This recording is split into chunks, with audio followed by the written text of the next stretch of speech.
someone in your life doesn't get your vision, if no one in your life gets your vision, it could be because God didn't give your vision to them.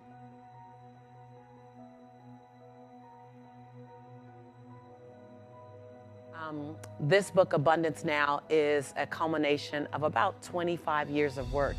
In 1994, which isn't quite 25 years ago, but in 1994, I was on government assistance, and I had to get on government assistance to have my son.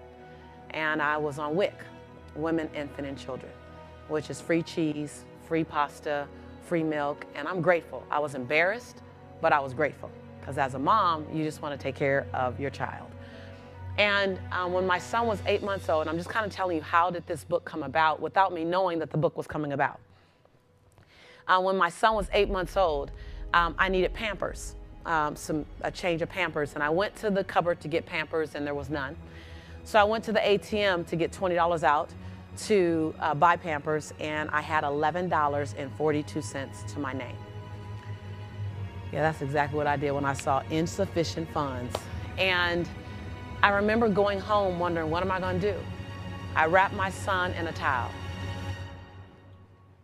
And for the next 2 days, I just changed his towel. That's all I could do. And so on the second day, I never say it without getting emotional. And people go, you still get emotional? Yeah, I was still the same mom who I'm just allowing myself to recall that experience so that I can share it so you understand the why. It's never easy to recall the experience, because I think there's only two things you want to do with your children. That's keep them safe and be able to feed them and raise them. And I felt like I could only do one, which was keep them safe, but feeding them and raising them was challenging. And so on the second day of my son being wrapped in a towel, I put my hand on my son Jelani's stomach and I said, Jelani, don't worry. Mommy will never be this broke again, ever. And that was the journey to now. Like, I just want to kind of give you all the way back then. A lot of things happened since then. But I've been interviewed, in 2009 alone, I was interviewed 155 times. That's when my first single book came out. And I was interviewed 155 times, and probably 147 times they asked, how did you do it? How did you go from being broke and on government assistance to running a multi-million-dollar company? And lately, I hear, how did you go from being on public assistance to running a publicly held company? My company went public 2 years ago. I am the only company in the self-development industry to have a company on Wall Street, and I'm one of 2 African-American women founders to own a publicly held company. So I get that question. Thank you. Thank you. Thank you. I get that question a lot. How did you go from public assistance to being on public? And I always have to start with that on that day in 1994, when I put my son on my hand on my son's belly and said, don't worry, Jelani, Mommy will never be this broke again. Something shifted. I was willing to do what I'd never done before. I was willing to say what I'd never said before. But first I had to learn what I didn't even know. I knew that abundant thinkers, prosperous people, successful people were doing something that I wasn't doing. Because my life was evidence. Your life is an evidence of what you're up to. Good, bad, or indifferent, your life is evidence of what you're up to. And so I wanted to be up to something different, but I didn't know how to be up to something different. I needed to learn something different to be up to something different. And so I started following successful people. And I wanted to know, what did they do in the morning? What did they do at night? What did they do when they failed? And I like those behind the black curtain questions. Like, I don't just want to know, what goals do you set? I want to know what happens when someone pisses you off and you got to forgive them. What happens when you fall down and you don't know how to get back up? What happens? What happens when you start leaving the people you love based on your level of success? How do you stay connected to your community or your tribe and still go after your dreams? How do you get out of a mindset that says, I'm only going to have this much success because I'm a woman, because I'm a woman of color, because I was born and raised in South Central or wherever, whatever that story is that we make up? How do I unleash myself from that story and hook myself to my future? How do I do that? Anybody else curious about that? I just want to make sure I'm in the right place. I don't need a lot of people. I just need the right people. Because a lot of the wrong people are more distracting than a few of the right people. Yes? All right. So I was hungry. Like, I was hungry. People often want to call me the exception, like, oh my God, you're the exception. No, I'm not the exception. I'm an average, ordinary woman who chose every day to make one more extraordinary decision. I'm an average, ordinary mom who said, I want to drastically transform my son's future, that he deserves to have every option that every other child would have, irregardless of what he was born into. I just was crazy enough to believe that. That it doesn't matter the color of my skin, doesn't matter my religious background, doesn't matter my origin, it doesn't matter my mom's bank account and my dad's bank account when I was born. None of that means my future. That's just the circumstance that I came from. That's not what defines my future. I just believe that. Not a lot validated it, but faith is believing in the unseen anyway. So I had enough faith to go, I know like I know, like I know, like I know. I don't necessarily have to see it yet. And so abundance now is, it's the notes that I took. It's the things that I did. It's the lessons that I learned. And then some that I began to adopt that I hadn't learned, that when I hit my head against the wall enough, I realized, don't do that. Let me tell anyone who's reading the book, don't do that. That only looks sexy. It's so not, right? And so it really is, this book is designed to be disruptive. It's designed to disrupt a couple of myths, a few myths, 3 myths.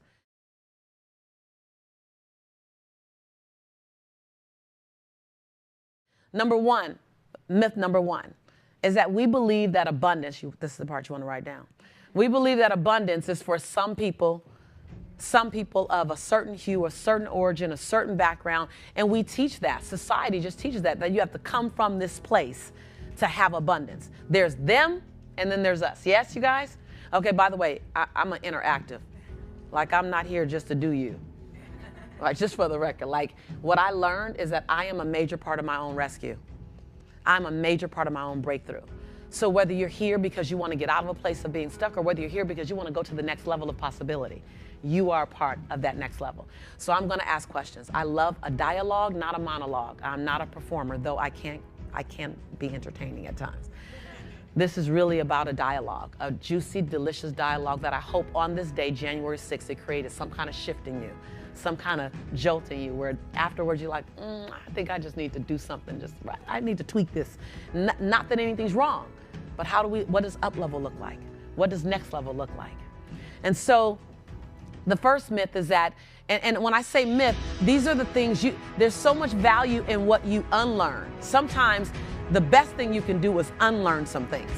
We're always going after learning something new because we're information junkies, because we have all these forms of information coming at us on the internet, coming at us in books, coming at us on the radio, coming at us in television, that we want to learn.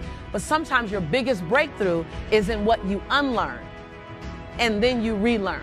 Sometimes you have to disrupt your soil, pull your soil up, take that dry dirt that's been planted for years. I know, I've just been knowing this for years. This is what my mother taught me. This is what we've always known. You have to disrupt that soil in order to plant a new seed to grow a new fruit. Yeah? You guys got that? And so I came very comfortably to disrupt your soil. Like, that's what I came for, to disrupt your soil. Not to necessarily keep you comfortable in what you know. Stay comfortable in that. I want to disrupt you in some things that are new awareness to go, oh, wait, hold on. Or new awareness about what you've been doing based on what you've known forever that doesn't fit your future anymore. Because I can guarantee you, every single one of us who wants something different than what we're getting, we're doing something unconsciously from old patterns that doesn't even serve our future. That's when the tongue in your mouth and the tongue in your shoe are going in 2 totally different directions. And your job is to align them up so that you can move forward in a powerful way. Yes, yes? All right. When I say yes, yes, it's sure cute to say yes, yes back. It makes me feel really good inside. Thank you so much for your generosity. Next time we all get to say it louder. So myth number 1 is that abundance is for some people, it's not for everyone. You got to come from a certain origin or have a certain background, or whatever story we make up. And the truth is, and what I love about the truth is the truth doesn't change whether you accept it or not. It's still the truth. And so once you're made aware from your unconscious to your conscious of a truth, live like you know that truth and watch things change. Just live like you know that truth.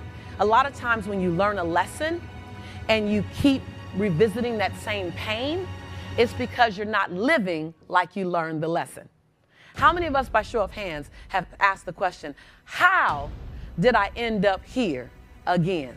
Raise your hands up high. Just make sure I'm in the right room. Okay, great. It's because we forgot we learned the lesson. So the universe, God, whatever you call it, had to give you the lesson again. And then you go, okay, I got it, right? I've said that. I got it. Okay, live like you learned the lesson. And then it won't ever come again. Same thing with the truth. When you live like you know a new truth, or an old truth that you didn't really recognize you knew, when you live like you know the truth, your life will show up to match that truth you know. So first truth, abundance is available to everyone. Everyone, irregardless of your culture, background, origin, no matter how you started. Well, Lisa, what if you can do all the what ifs? It's still available to you. Now, whether you go get it or not, and oftentimes you don't go get it because the story you're telling yourself doesn't agree with what's available for you. And our stories are huge because your story is your perception. Your perception is your truth. And you will live into that perception as if it is your truth.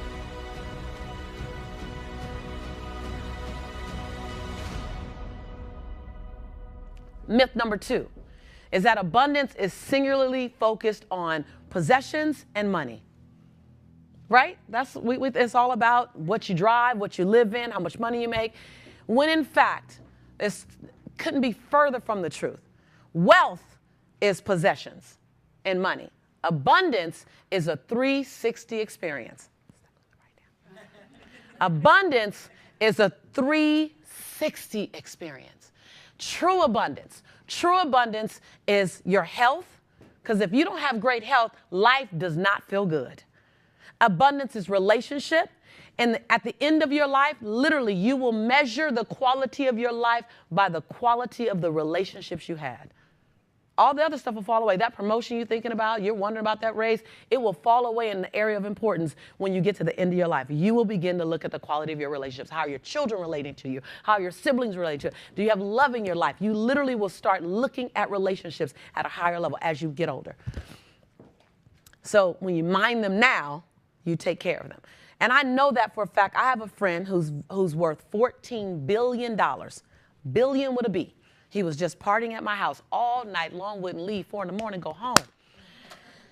And he flew in from Canada to go to my New Year's party because he loves my family connection. And he doesn't have one. He is financially wealthy. He's relationship broke. Does that make sense? Abundance is a 360 experience. It's about relationships. It's about health.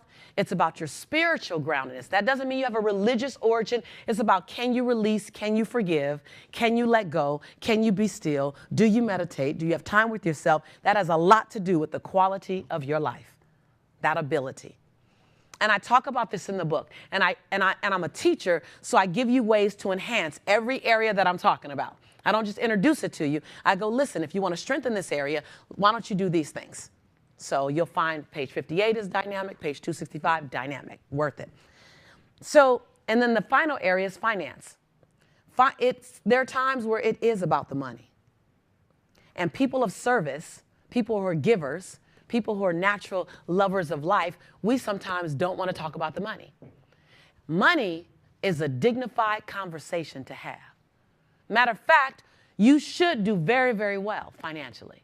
Because when good people do well, good people simply do more good in the world. Like, we could end hunger. We could end homelessness. When enough good people do well, we're now empowered financially to make some major differences. So money is a dignified conversation. Money is a tool. Money is a team member. Money buys you access to great memories. That's a different way to look at it, huh? Money is not the end game. Money simply buys me access to great memories. Money buys me freedom. I'm able to do more in life now because I have more money. That's it. I have access to better memories. My money bought me the memory of my son at age 10. He's now 21. At age 10, standing on top of one of the tallest mountains in Kenya with no front teeth saying, "Mommy, I'm on top of the tallest mountain in Africa." I still have that memory burned in my head because it was the first time I took my son on a trip with me. My money was able to buy my son and I surfing in Brisbane, Australia this last May. Yes, we surfed. Mama was on the surfboard for about 2.2 seconds. but I got it on video, so it doesn't matter. I'm gonna clip it and just keep just add it together to give myself about a good 2 minutes, right? And so money allowed me to jump out of a plane with my son in Australia as well, on the Gold Coast of Australia, and fly over the Gold Coast of Australia. So money is not the end game. It's a tool. It's a team member. It simply gives you access to greater memories. When I invited my son here to New York, he's been wanting to come to New York forever. Mom, New York, New York. I'm like, okay, great. I'm going in January for my book tour. He's like, January? He's like, oh no, that's when it's cold there, right? I was like, dude, I'm going to New York. It's time to come. He goes, no, you'll be back.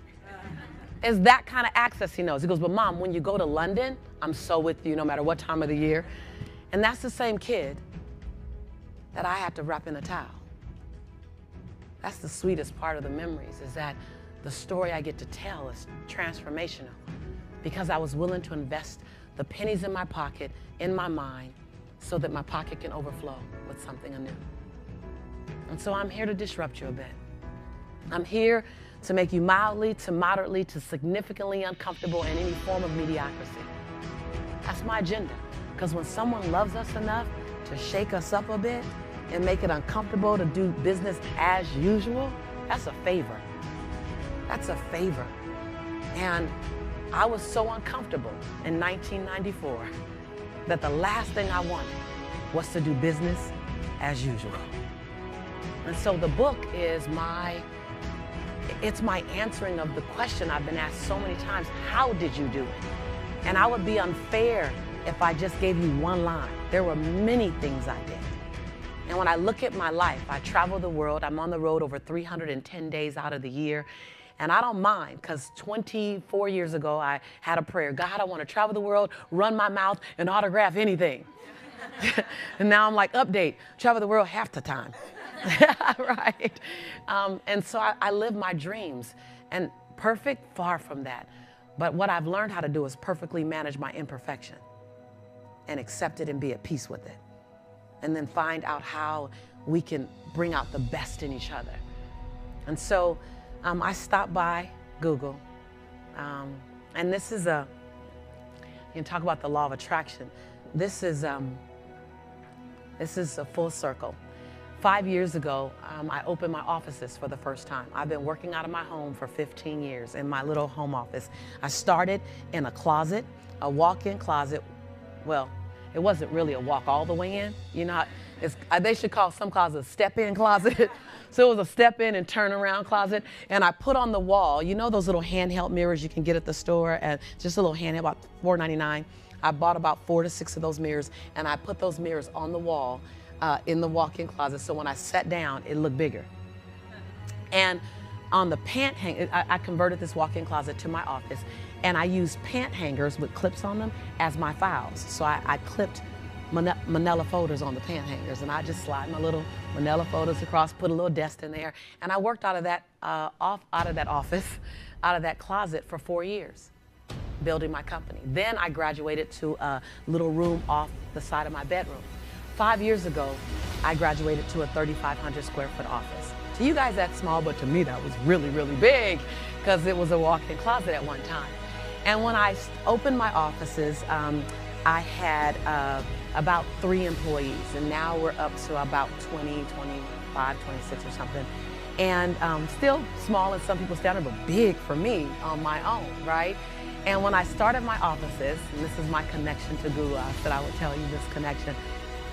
I watched the documentary on Google, and I really loved the intention around making the employees feel at home, making them feel comfortable. I love that essence. I love that the whole, and I'll probably butcher this up, forgive me, this is my first time with you guys, but the whole food area, right? Like, oh my God, chefs and food and cuisines. And I was like, this is amazing. Oh my God, they can go in and eat. This is amazing. How can I duplicate this on my little budget? And so my duplication, if ever you should come to my office, I invite you all to visit my office. You walk in my office, and Carla can tell you she's on my team. You walk in my office, and when you go into my kitchen, my version of Google is there's a shopping list. And you can put anything you want to eat on the shopping list. And we've stocked the refrigerator every week with fresh food that you choose. And I have a George Foreman, that's my chef. That's y'all chef. Is our George Foreman is y'all chef. And so, and everything for breakfast, everything for lunch, everything for dinner is in the cabinets and in the refrigerator. And if you want something, just put on the list and I'll buy it for you. And I model that, and I tell everyone whenever I'm giving a tour, and I give tours a lot in my office, that I was inspired by Google to do that. So you got to start somewhere, right? You got to start somewhere. And so when I found out that during our tour I was coming to go, I was like, finally, I get to actually see the real. So when I leave here, I'm so going over to your cafeteria, and I'm going to take pictures in the cafeteria, and I'm going to put that picture up in my office. So you guys will be in, your cafeteria will be in my cafeteria, the pictures, so that I could show the connection. And I believe that when the universe brings something within your realm, that's showing you that something is available to you. More than where you are, wherever you're going. But you got to be willing to dream big enough to scare yourself. If your dreams don't scare you, you ain't dreaming big enough. If you already know the how, you're not dreaming big enough. Your why should be so big, your what should be so big that you sit back and go, now how am I going to do that? Good, it's finally big enough. So many of us stop dreaming big because we've had some failures in the past. Well, let me tell you about abundant thinkers. Abundant thinkers, we give ourselves permission to fail all the time. We give ourselves permission to fail all the time. And let me tell you why. Because when you give yourself permission to fail, you actually just gave yourself permission to fly. Because if you try to avoid failure all the time, you'll never take a leap. And the moment you say, I'm okay, whatever happens, you'll take a leap. I'd rather fall flying than live a life on the edge and never jumping off. Because then you get to 90 and go, what would have happened if I didn't play at 70%? And you got to watch out for yourself because you're so brilliant, and just raise your hand if this is you, that your 70% looks like someone else's 159%. Come on, you guys, bust yourself out. Don't just kind of put it up a little bit. Put it all the way in the air. Just that's the truth. The truth is sexy. You're brilliant. Raise your hand. You know you're brilliant. You can see the brilliance in the room. And you got to watch out because you can literally play at 70% and be impressive. And yet you know. And there's no one to hold you accountable because in your family circle, you are the bomb.com, right? Like, woo, they're bragging on you. Works at Google, got it, made it out the neighborhood or whatever. In my neighborhood, that's what they say.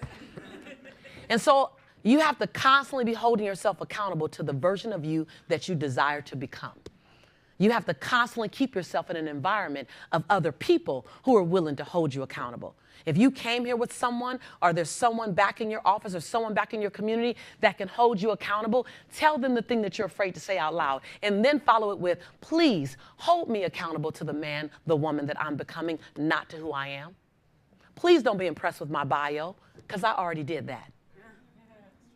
And people look at my bio and go, ooh, don't spend a lot of time on that. That's so 08.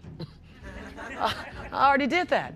Like, hold me accountable to what is in my head that I want to do in the next 10 years. That's what I need you to really know.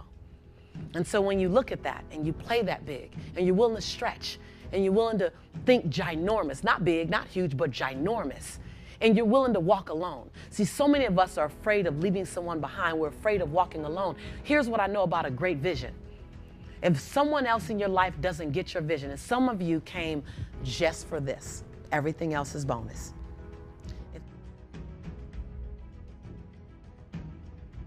Someone in your life doesn't get your vision, if no one in your life gets your vision, it could be because God didn't give your vision to them.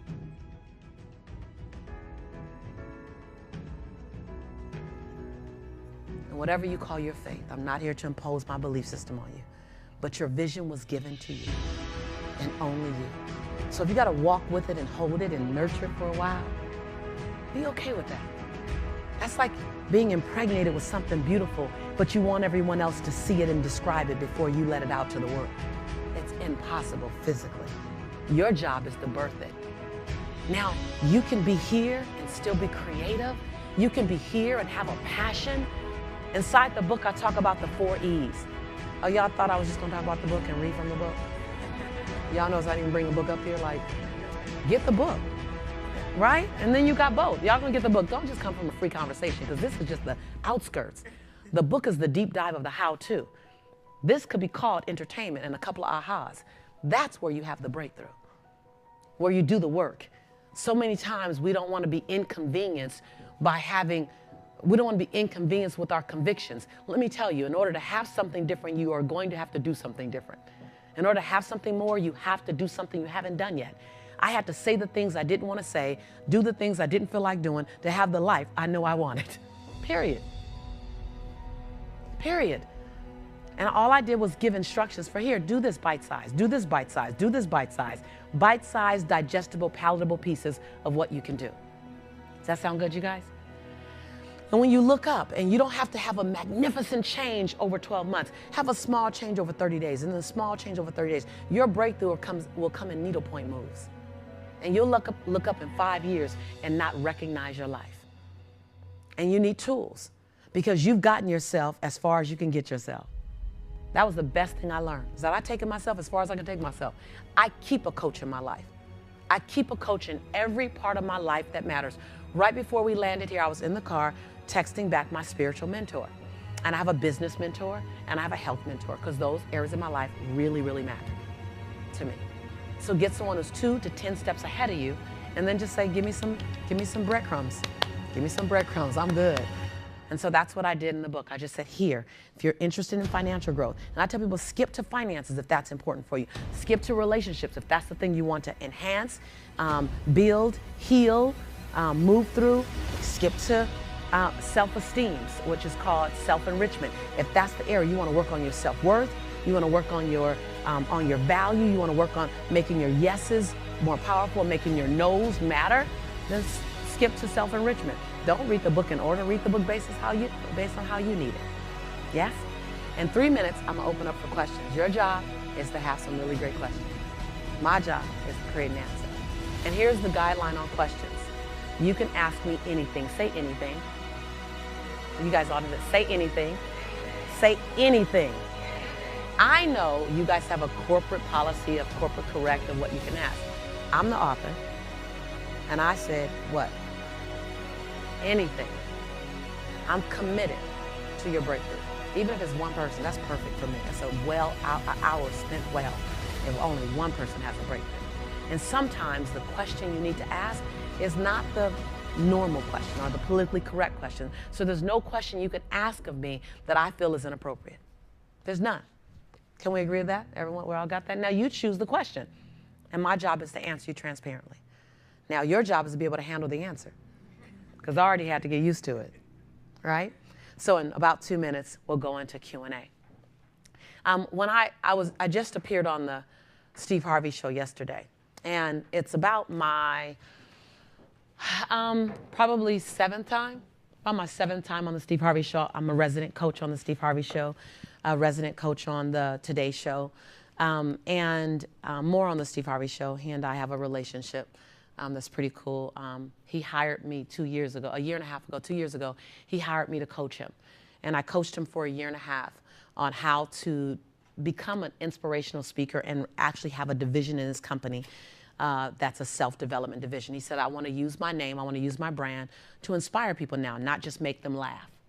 I feel like I owe it to my fans to inspire them. And so I don't know if you kind of saw about a year and a half ago, he started moving more sort of kind of. He's kind of hard to corral.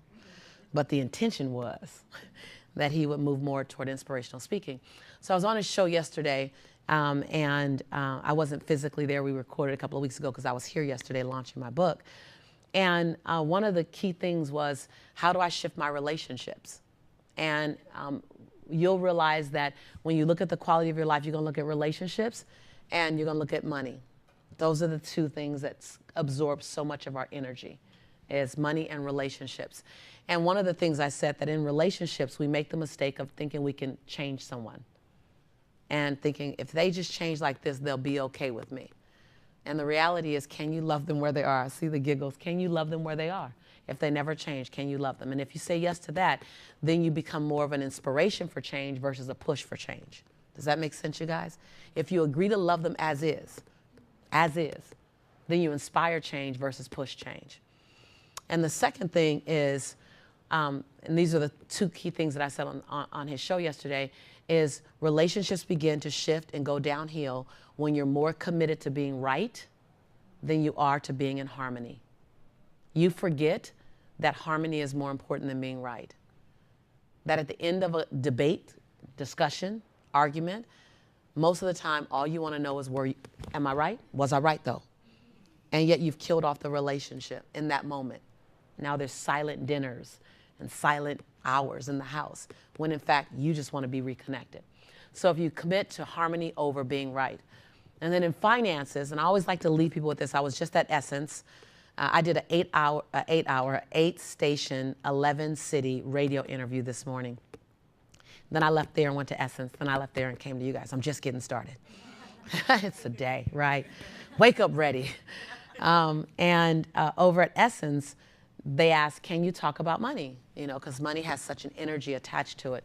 And I'm gonna rattle off some blueprints. You may want to write this down because this was a big shift for me around my mindset around money. Number one, you won't ever attract more money to you until you become an even greater steward of the money that you have. That when you mind your pennies, dollars will flow. But if you are currently not the best steward of the money that you have, meaning you spend it fast, you give it away, you don't know how much you have, then it's difficult for the universe to give you more of what you're not taking total and the highest level of responsibility around. That's an ouch, but it's the truth. Like, I kept wanting to make more money, but I wasn't minding the money I was making right. And when I began to mind, because my mother used to say money burns her pockets. So I thought money was hot and I had to spend it fast. And once I learned how to mind my existing money, all of a sudden I began to have space to attract more money in my space. So being a good steward of your existing dollars are very, very important because that will bring about more prosperity. I don't want to say wealth because prosperity comes in many different forms. But there's several blueprints that you have, and I'm going to rattle through these fast so that I can go into Q&A. You have blueprints around money, and a blueprint is an unconscious awareness you don't even know you're listening to. This is going to be really interesting. And I talk about this and unpack this in the book. I actually have you take a financial assessment in the book so you just can kind of see where you are financially. You rate yourself and then you focus on the areas that you didn't rate where you wanted to rate at. That's a very personal, powerful tool, the assessments in the book.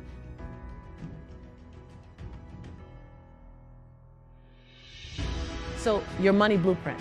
There are several money blueprints that you want to look at. One, you have a cultural money blueprint. The way your culture relates to money has a lot to do with how you relate to money unconsciously right now, not even consciously, but the way your culture, my culture, my grandmother could make a dime go in 20 different directions. And I called it a gift. So it was my honor to make a dime go in 20 different directions. So when I found myself having 21 dimes, it was actually more of a problem to me. Does that make sense, you guys? Because I was so used to culturally making my dime stretch, and all of a sudden my dime didn't have to stretch. When my company got to $975,000, we were in October. And I talk about money openly because it only means what you make it mean. It doesn't mean a lot. It's just a measure of work. That's it. When I got to $975,000, it was in October. I stopped working the rest of the year. I said I was tired. Then the next year, I got to $982,000 by August. I wanted to stop working again. For the rest of the year, it didn't make sense. That was like 6 months. So I was forced to look at why was I slowing down right before $1 million every year? Because I was afraid that if I made $1 million, it would change who I am as a woman of color, as a black woman. My cousins were all talking about robbing Peter to pay Paul. I wanted to stay in the conversation. You, as much as you want to have success, you want community more than you want success, right? And unconsciously, you can start what I call moonwalking. You look like you're moving, but you're not going anywhere because you're afraid you might be so different. I don't know. I'm just sharing with you. These can be unconscious conversations. I'm not implying this is you. I'm just telling you these are some things that happen. It happened to me. It's happened to many people. So culturally, gender-wise, you have a conversation around money as it comes to gender. Men, your masculinity is attached to how much money you make. how successful you are, and your ability to provide for your family. Unfortunately, your masculinity is attached to that, right or wrong. I'm not saying any of this is right or wrong. It's just how society has put it out there to us. And you take it on or you don't. A woman, either you grow up and get a good job or what? Or you marry a rich man that has a good job. Either you get a good job or you get a good man with a good job, right? We're raised that way, right? So I just want to show you some society unconscious influences that influence us. And so even now, a woman can be equally as qualified in the same role as a man and she's still making less than a man because we take that on. Society's taking that on. Your next blueprint. So there's culture blueprint, there's your gender blueprint. The next is your geographical blueprint. How money was related to in your community. Was it a struggle? Was it get or get God? Was it keep up with the Joneses? Was it fluid and flowing? Whatever that is, it's had an impression on you around money. I'm speaking to all of your unconscious influences, you guys. And then there's your economical blueprint. How was money in your house? Was it divisive? Was it inclusive? Did it buy the lifestyle you wanted as a child, vacations with the family and all that good stuff? Or did it keep your parents away because they were always working to provide money for you? Whatever your economical blueprint was, this is what you'll have. And then last is your spiritual blueprint. However your spiritual background or your religious background, no matter, even if you've moved from religious to spiritual, whatever your religious blueprint was, there's some unconscious influence. Baptist, mine was, you don't need money. So that's why I stopped working every time I got to that point, because I felt like, oh, I don't need money. I don't need that much money. And so my spiritual blueprint was really influencing me until I said, thank you so much, but I've outgrown you.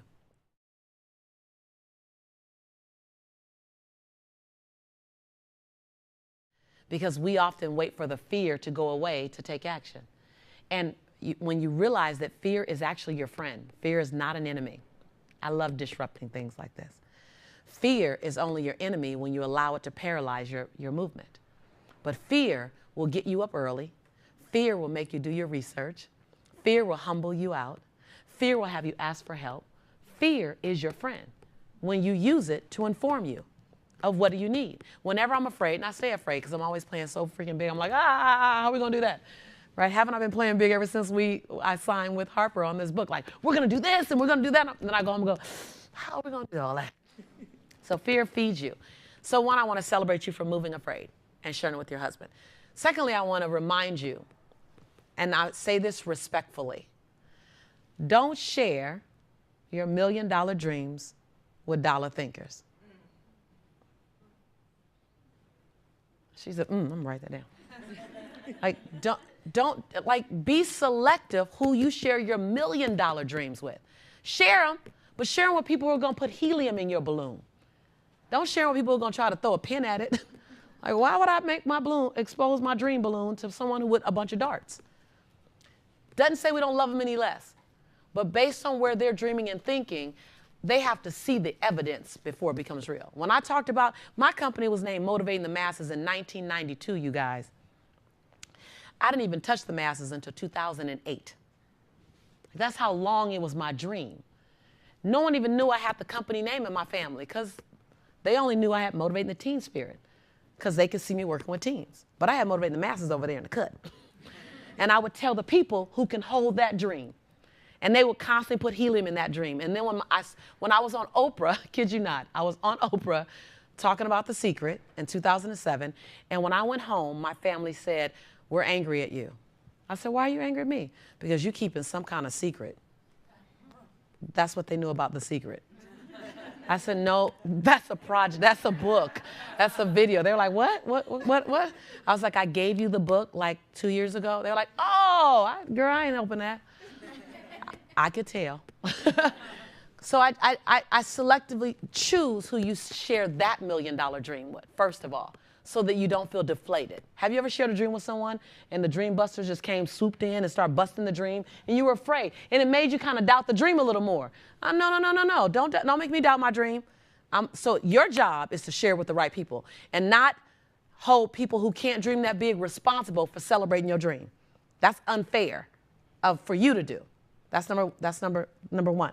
Number two, I love where you are. Make a clear, concrete plan.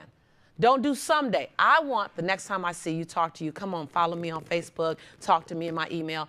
I want to know the day you start traveling. I already started planning it. I would have New Year's at my home in 2019, so it'd be a send-off. So January 1. Okay, so then I want to know, watch this, level of clarity. So ambiguous goals bring about ambiguous results. But when you get to a new level of crystal clarity, watch this. Tell me the day you start traveling. Tell me the airline you're going to choose. Tell me the flight number. I don't care if the flight number changes, but pick a flight to the location and choose that flight number, right? Take a picture of the luggage that you're going to use. Take a picture of the way you're going to make money, even if it's someone else is making that kind of money now, of how they're making it. Put all that inside your reality book, not your dream book, in your reality book. Get so crystal clear. Share with your husband. Share with your children. Start talking about things. Where are you going to travel? Get a postcard from the first place you're going to go to. Like, order it. Go somewhere, find them, and bring them into your existence. Start eating it, breathe it, walk it, talk it. When you sweat, it comes from your pores. So that's all you're doing. You'll start drawing it to you faster. You'll start building up momentum toward it when you do that. And then get in action. And then one of the first things, it's going to take you 4 years to do this, find out how much does it cost to buy your freedom. I found out how much it cost to buy my freedom. I was working for LA Unified School District, and my first check I wrote to myself was $110. It's in the book. Just follow what I did in the book about buying your freedom. I wrote a check to myself for $110. I put in the memo line, funding my dream. I wasn't even clear what the dream was.